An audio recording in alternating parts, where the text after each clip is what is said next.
Saudara, pemerintah memutuskan untuk membuka kembali sekolah secara tatap muka pada Januari 2021. Sejumlah guru menyambut baik rencana ini, meski memang masih ada sebagian masyarakat yang khawatir jika sekolah tatap muka dimulai awal tahun depan. Ya, lalu amankah sebenarnya sekolah tatap muka bagi anak di tengah pandemi saat ini? Kami akan berbincang dengan Ketua Komisi Perlindungan dan Pengawasan Anak Daerah KPPAD Bali, Anak Agung Sagung Ani Asmoro. Om Swastiastu, Bu Gong-Ani. Om Swastiastu. Baik, Bu Gong-Ani, kendala pembelajaran jarak jauh yang terlalu lama memang waktunya karena pandemi COVID-19 ini menjadi alasan oleh pemerintah untuk memutuskan akhirnya membuka kembali pembelajaran tatap muka di sekolah pada awal Januari 2021. Apa pandangan Ibu terhadap keputusan ini? Mungkin kalau kita lihat, sekarang kan zonanya masih berubah-ubah ya. Betul. Jadi zona itu tidak menentukan di sekolah itu bisa dibuka atau tidak, karena setiap minggu itu zona suatu wilayah itu bisa berubah-ubah. Sekarang yang tergantung adalah bagaimana kesiapan dari sekolah, kemudian orang tua, kesiapan sekolah, kemudian kesiapan guru, kemudian kesiapan siswa itu dan kesiapan daerah itu sendiri, gitu, Mbak. Baik.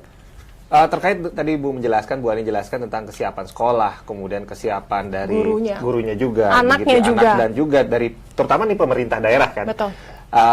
Seperti yang diinformasikan bahwa dari pihak kementerian semua kembali diputuskan, artinya ini diperbolehkan bukan kewajiban begitu, tetapi kembali diputuskan oleh pemerintah daerahnya sendiri. Lalu Ibu sendiri melihat bagaimana di Bali ini sendiri, Bu? Kalau saya melihat dari pantauan kami ke beberapa sekolah sudah menyiapkan protokol kesehatannya seperti tempat cuci tangan, kemudian cek suhu tubuh sudah disiapkan, kemudian dari sekolah di ruang-ruang kelas juga sudah disiapkan beberapa. Jadi satu kelas itu dibagi, ada yang menjadi 2 kelas, ada yang menjadi 3 kelas. Jadi lama prosesnya nanti maksimum itu adalah 2 jam sampai 4 jam. Itu proses pembelajaran, kemudian diganti oleh kelas berikutnya. Tidak ada istirahat, kemudian kantin juga tidak ada. Jadi diharapkan nanti orang tua bisa mengantar putra-putrinya ke sekolah sehingga tidak ada terjadi penyebaran virusnya nanti. Baik. Tadi Bu Ani mengatakan bahwa kemampuan sekolah ini kan sebenarnya belum merata begitu ya Bu ya terhadap fasilitas penunjang protokol kesehatan itu sendiri.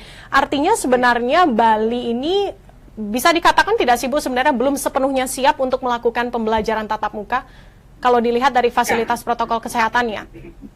Ya, betul. Kemampuan di masing-masing sekolah itu kan tidak merata.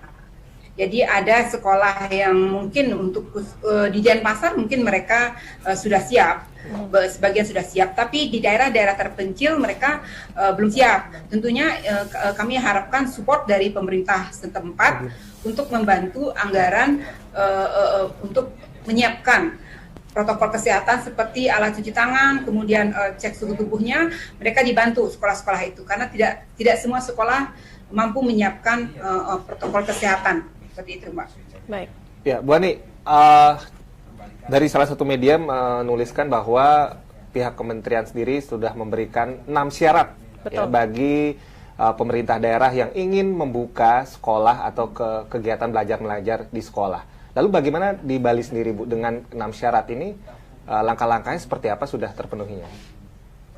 6 syarat yang tadi dimaksud tentu jadi di sini kesiapannya adalah bagaimana kesiapan sekolah itu sendiri kan ya. Pertama syaratnya zona itu hijau atau kuning. Kemudian izin dari pemerintah. Ya, izin dari pemerintah, ada protokol kesehatan seperti apa, kemudian izin dari komite, sekolah dan juga orang tua. Tentu seperti yang saya sampaikan tadi, ini ada 5 yang harus siap seperti guru, siswa, orang tua, sekolah, dan juga daerah. Itu yang tadi saya sebutkan ya. Tentunya kalau di Bali saya melihat ini tergantung zonasinya, karena kemarin sempat di Buleleng dan Jembrane itu sudah ada zona kuning, tapi belum tentu juga kalau dilihat selama berapa minggu ini zona kuning, ya kan? Itu perlu dievaluasi juga. Kalau memang zona kuningnya bisa berubah ke merah ataupun ke hijau, kan kita lihat seperti itu. Kalau memungkinkan dia bisa buka sekolah, kenapa tidak? Tapi dengan tetap menggunakan protokol kesehatannya diutamakan. Seperti bagaimana, apakah satu kelas itu dibagi menjadi berapa shift gitu. Kalau yang kami lihat untuk anak SD mungkin bisa ditunda dulu atau dibagi 4, 5, 6 mereka sudah paham tentang bagaimana tentang protokol kesehatan. Tapi untuk kelas 1 sampai kelas 3 mereka masih perlu mendapatkan pendampingan dari orang tua atau diinformasikan apa-apa yang tidak boleh dan apa-apa yang boleh. Kalau SMP, SMA mereka sudah paham tentang protokol kesehatan. Mereka tidak boleh berdekatan, tidak boleh minta makanan temennya, seperti itu ya. Kan mereka sudah paham. Kalau anak SD itu masih belum. Seperti itu, Mbak. Ya, Bu Ani, ini terkait masih dengan persyaratan tadi, saya melihatnya cukup kompleks ya. Tadi Ibu menjelaskan dari anak kelas 4 sampai kelas 6, kemudian SMA mungkin lebih paham gitu ya tentang prokes. Tapi di luar itu juga, ini kan dari pihak sekolah yang terutama yang pada pelaksanaan dan juga sifat zona ini kan fluktuatif. Tadi Ibu mengatakan kuning ini apakah terus kuning? Betul. Apakah akan berubah seperti itu? Hanya akan berjalan selama beberapa minggu gitu. Betul. Ya? Artinya ada kemungkinan terjadi perubahan di tengah jalan, Bu. Hari ini misalkan 1 minggu jalan, 2 minggu jalan, tapi karena zona berubah bisa kembali ke rumah atau seperti apa, Bu? Ada usulan mungkin Ibu dari KPPAD sendiri mengusulkan terkait sistem pembelajarannya nanti seperti apa? Ya, kami segera akan membuatkan usulan kepada pemerintah bahwa zonasi itu sangat menentukan. Jadi kalau memang harus buka tutup ya kadang-kadang di suatu daerah, di tempat lain ya daerah lain itu ada yang sudah dibuka sistem pembelajarannya, kemudian karena zonanya berubah, mereka tutup lagi. Kemudian berubah lagi, mereka buka lagi. Seperti itu. Jadi sistemnya seperti masih buka tutup untuk pembelajaran langsung. Nah, sekarang kan kita dari KPPAD Provinsi Bali tentu melihat dari beberapa sekolah yang sudah kita kunjungi, nanti dalam waktu dekat kami akan membuat surat rekomendasi kepada Dinas Pendidikan. Jadi bagaimana tentang kesiapan Provinsi Bali untuk membuka sekolah. Baik, Bu Ani, menurut Ibu sebenarnya dengan kondisi yang fluktuatif ini aman tidak sih Bu untuk anak pergi ke sekolah lalu belajar selama 2-4 jam tadi? Betulkah rasanya sudah aman untuk melaksanakan hal ini? Ya, kalau beberapa sekolah yang kami kunjungi, untuk SMK mereka sudah mulai sekolah di sebulan sekali itu ada prakteknya. Kemudian ada satu sekolah yang saya tidak akan sebutkan namanya.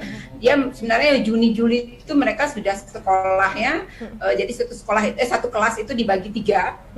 Jadi dibagi 3 ruang belajar. Satu kelas dibagi 3 ruang belajar. Mereka sudah melakukan sekolah itu, tapi tidak menggunakan pakaian sekolah.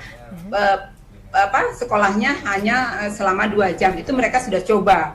Nah, untuk selanjutnya mungkin nanti kita harapkan saat buka sekolah yang mungkin kami harapkan di sini anak kelas 1 sampai kelas 3 SD supaya dipertimbangkan untuk buka sekolahnya karena mereka masih belum paham tentang bagaimana protokol kesehatan yang benar.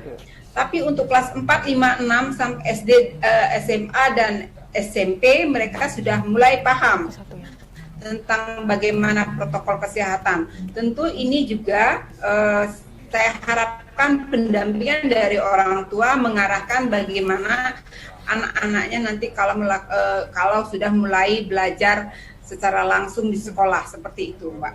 Baik, itu tadi Ibu katakan SD, SMP, SMA, dan SMK. Artinya TK dan PAUD sebaiknya tidak tatap muka, Bu? Atau bagaimana? Ya, sebaiknya tunda dulu kita melihat situasi ya, karena mereka kan masih belum paham Kalau yang sudah paham mungkin yang dari 4-5 SD itu sudah paham, tapi yang TK, PAUD itu kan mereka belum paham, seperti itu. Baik. Ya, Bu Ani, ada informasi menyebutkan bahwa PGRI menjelaskan tidak ada pelatihan khusus bagi guru dalam penerapan protokol kesehatan. Sebetulnya apakah guru juga perlu diberikan pelatihan khusus, Bu, terkait dengan pembukaan kelas atau pertemuan tatap muka ini langsung? Kalau seperti guru, mereka tentu sudah punya teknik ya, mereka sudah paham.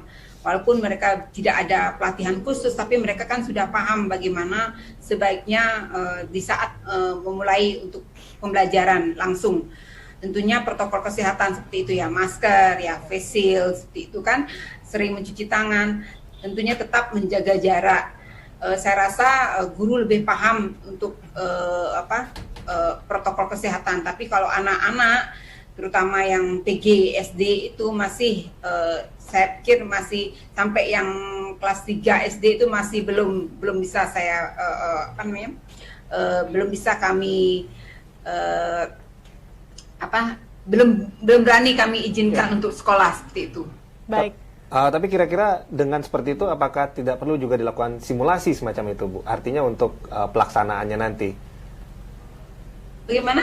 Apakah tidak diperlukan juga walaupun guru-guru sudah mengetahui bagaimana protokol kesehatan itu sendiri, apakah tidak perlu dilakukan simulasi seperti itu, Bu? Iya, perlu diberikan simulasi, itu perlu sekali ya.